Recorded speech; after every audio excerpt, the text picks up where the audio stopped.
മലയാളിയുടെ പൊതുമനസ്സ് ഇന്ന് എപ്പോഴും ഒരു ആൾക്കൂട്ടക്കൊലയ്ക്ക് സജ്ജമായ അവസ്ഥയാണ്.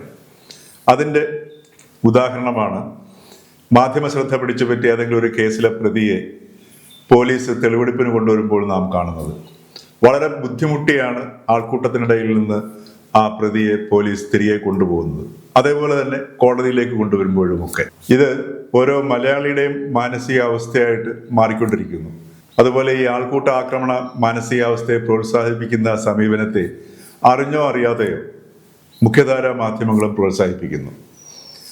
ഏതെങ്കിലും ഒരു സ്വകാര്യ ബസ് അമിത വേഗത്തിൽ പോയൊരു അപകടത്തിൽപ്പെട്ട് ആരെങ്കിലും മരിച്ചു കഴിഞ്ഞാൽ പരിക്കേറ്റവരെ രക്ഷപ്പെടുത്തുന്നതിനേക്കാൾ കൂടുതൽ പ്രാധാന്യം കൊടുക്കുക ആ പ്രൈവറ്റ് ബസ് കത്തിക്കുന്നതിനോ അതല്ലെങ്കിൽ അതിൻ്റെ ഡ്രൈവറെയും അതിൻ്റെ ജീവനക്കാരെയും ആക്രമിക്കുന്നതിനോ ആയിരിക്കും.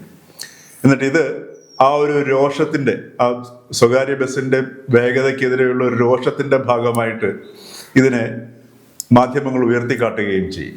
അപ്പോൾ ഇത്തരത്തിലുള്ളൊരു സ്വാധീനം ഓരോ മലയാളിയുടെയും സ്വഭാവത്തിൽ പ്രതിഫലിക്കുകയും ഓരോ മലയാളി പോലും ഇന്ന് ഒരു ആൾക്കൂട്ട സ്വഭാവത്തിലേക്ക് മാറിക്കൊണ്ടിരിക്കുകയും ചെയ്യുന്ന കാഴ്ചയാണ് നാം മിക്കപ്പോഴും കാണുന്നത്.